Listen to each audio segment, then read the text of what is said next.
আসসালামু আলাইকুম দর্শক, হেফাজত ইসলাম বিএনপির সাথে যোগ দেওয়ায় বর্তমান হেফাজত ইসলামের আমির মহিবুল্লাহ বাবনগরী সহ এবং হেফাজত ইসলামের অন্যান্য নেতাদের জাতীয় দালাল বললেন বাংলাদেশের জনপ্রিয় কিছু আলেমেরা। তো দর্শক, বিস্তারিত থাকছে পুরো ভিডিও জুড়ে। পুরো ভিডিওটি দেখলেই সবকিছু বুঝতে পারবেন ইনশাল্লাহ।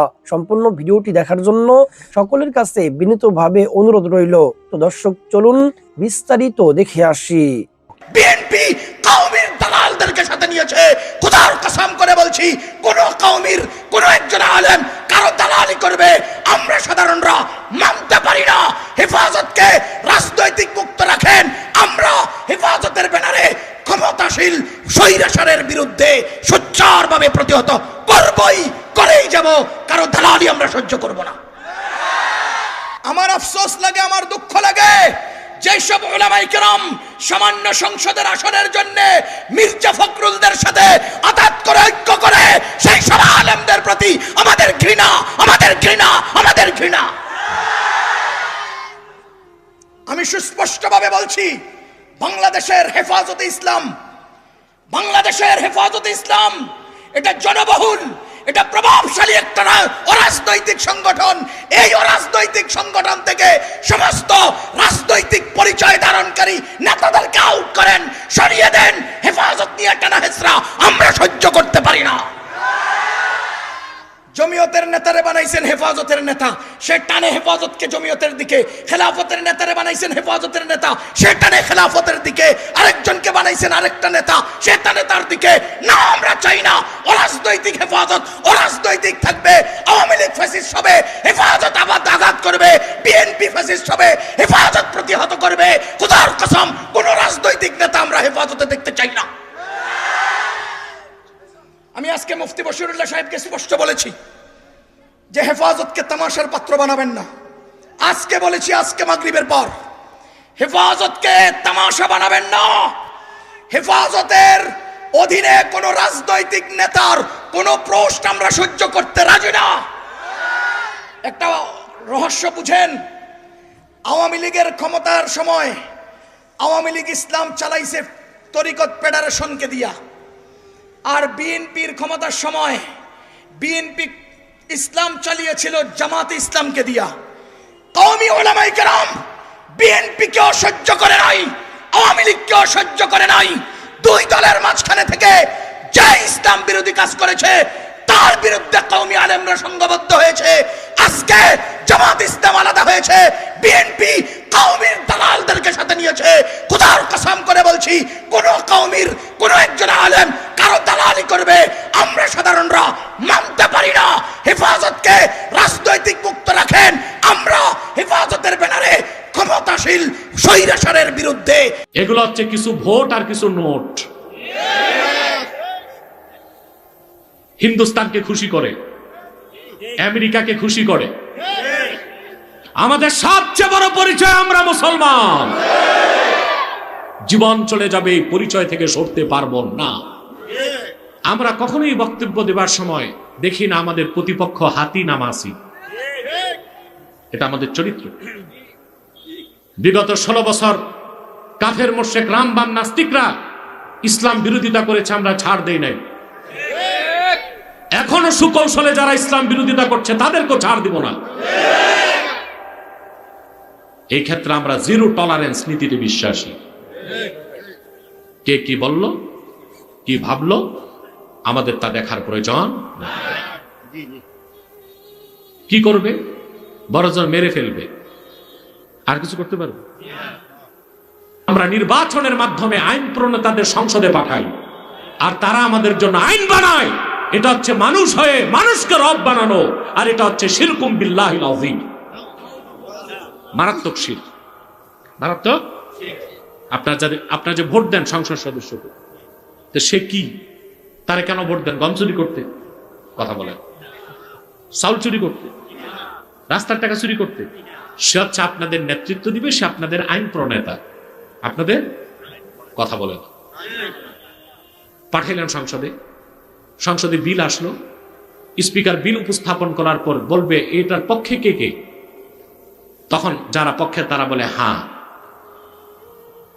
বিপক্ষে কয়েকজন থাকে বলে না। তখন স্পিকার বলে হায় জয়যুক্ত হয়েছে, হা জয়যুক্ত হয়েছে, হা জয়যুক্ত হয়েছে, আইন হয়ে গেল। অথচ আইনটা সরাসরি কোরআন সুন্নাহর সাথে সাংঘর্ষিক। এমন আইন হয় না? কথা বলেন। আল্লাহ যেটাকে হারাম করছেন, দুনিয়ার সমস্ত পার্লামেন্ট মেম্বার একসাথে হয়েও সেটারে হালাল করতে পারে না। আল্লাহ যেটারে হালাল করছেন, দুনিয়ার সমস্ত পার্লামেন্টের সদস্যরা বসে ওটারে হারাম করতে পারে না। এটা শিরক। এটা কি? এই শিরক হচ্ছে। কথা বলেন। আল্লাহ হালাল করছে, আপনারা হারাম করেন। আল্লাহ হারাম করছে, আপনারা হালাল করেন। কথা বলেন। মদ কি? আমাদের সংসদে বিগত কালে মদের লাইসেন্স দেওয়া হয় নাই? লাইসেন্স মানে বৈধতা। এখন এই কুফর যদি থাকে তখন কি আর রাজনীতি করা যায়?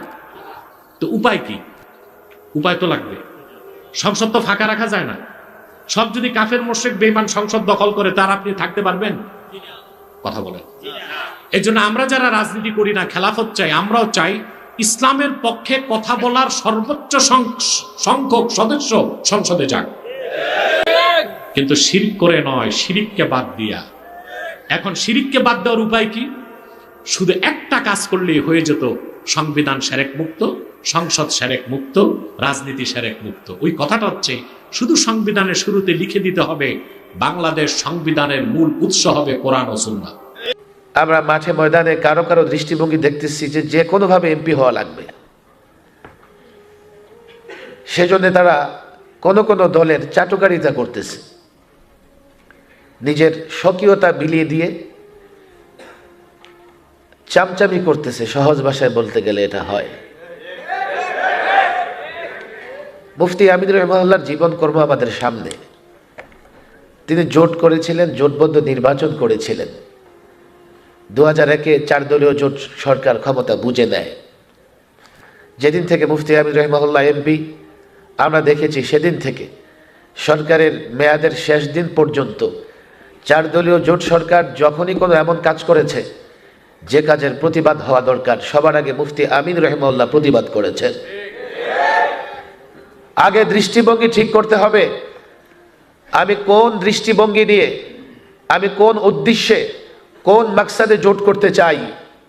যে কোনোভাবে এমপি হওয়া যদি উদ্দেশ্য হয়, আমি আমার দল, আমার সংগঠন নিয়ে কারো কাছে নতজানু হয়ে যাব, কিংবা আমি আমার আদর্শ, আমি আমার স্বকীয়তা বিসর্জন দিয়ে দিব। এটা মুফতি আমিনের জীবন কর্ম থেকে আমরা শিখি নাই। পরিষ্কার এই কথা বলে আমরা দৃষ্টিভঙ্গি ঠিক করতে চাই। দৃষ্টিভঙ্গি ঠিক রেখে সম্মান এবং মর্যাদা, ওলামায়ে কেরামের মর্যাদা, রাজনৈতিক দলগুলোর মর্যাদা বজায় রেখে উইন উইন সিচুয়েশন, আমি যেটাকে বলি,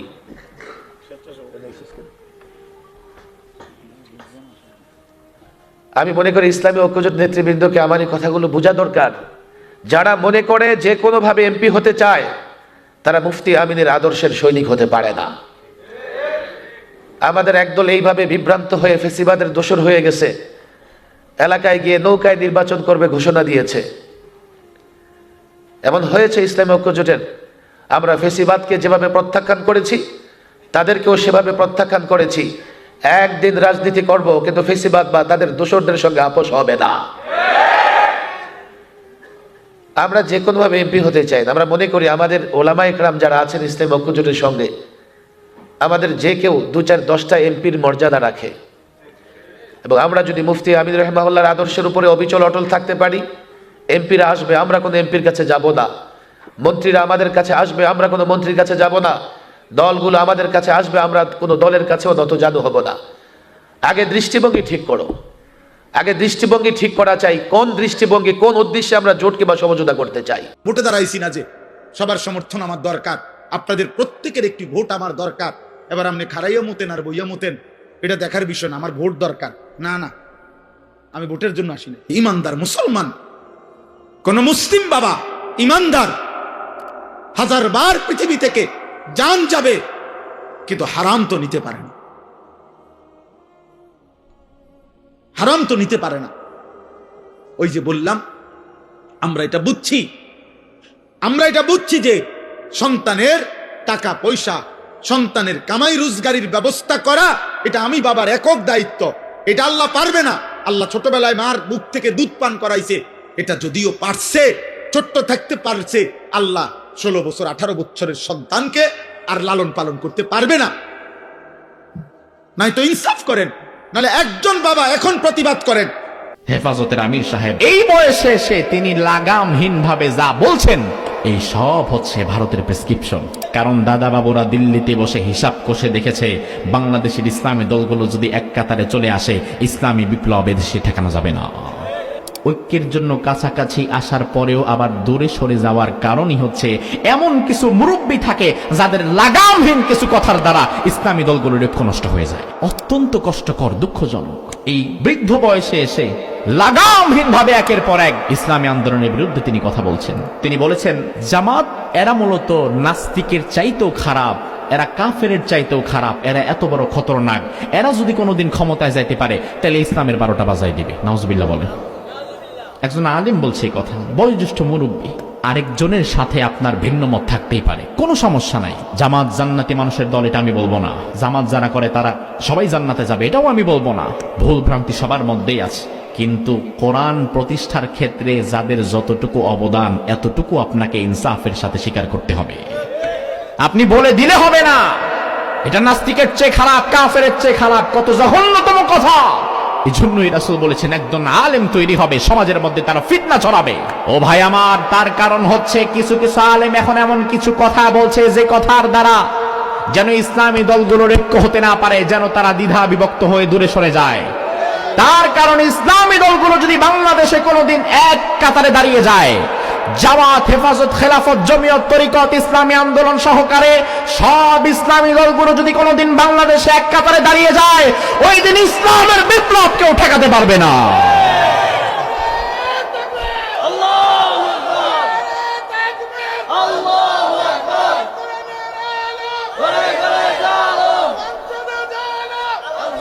কিন্তু কেন এটা হচ্ছে না? কেন ইসলামী দলগুলো ঐক্য করতে করতে কাছাকাছি যেও আবার দূরে সরে যায়? ঐক্যের জন্য কাছাকাছি আসার পরেও আবার দূরে সরে যাওয়ার কারণই হচ্ছে এমন কিছু মুরব্বী থাকে যাদের লাগামহীন কিছু কথার দ্বারা ইসলামী দলগুলোর ঐক্য নষ্ট হয়ে যায়। এই সব হচ্ছে ভারতের প্রেসক্রিপশন। কারণ দাদা বাবুরা দিল্লিতে বসে হিসাব কষে দেখেছে, বাংলাদেশের ইসলামী দলগুলো যদি এক কাতারে চলে আসে, ইসলামী বিপ্লব এদেশে ঠেকানো যাবে না। আমার ভাই আলেমদের বিরুদ্ধে স্বাভাবিকত কোনো কথাই বলা যাবে না। তার কারণ ইন্নামা ইয়াখশাল্লাহা মিন ইবাদিহিল উলামা, আল্লাহকে সবচেয়ে বেশি যারা ভয় পায় তারাই হচ্ছে আলেম। সমাজে ভালো মানুষ কম, কথা ঠিক, তবে সমাজে ভালো মানুষদের লিস্ট করা হলে আপনার ইমাম সাহেবও তাদের মধ্যে একজন থাকবে। কারণ ইমাম সাহেব আল্লাহর রহমতে এখনো পর্যন্ত সে সুদ খায় না, ঘুষ খায় না, জিনা ব্যভিচারে লিপ্ত হয় না। 2-4 জন এদিক সেদিক হলে সেটা ভিন্ন বিষয়, তবে অধিকাংশ যেই দিকে হুকুম হবে সেই দিকে। আল্লাহর হাবিব সাল্লাল্লাহু আলাইহি ওয়াসাল্লাম বলেন, খায়রুল খিয়ারি খিয়ারুল উলামা, শাররুশ শিরারি শিরারুল উলামা।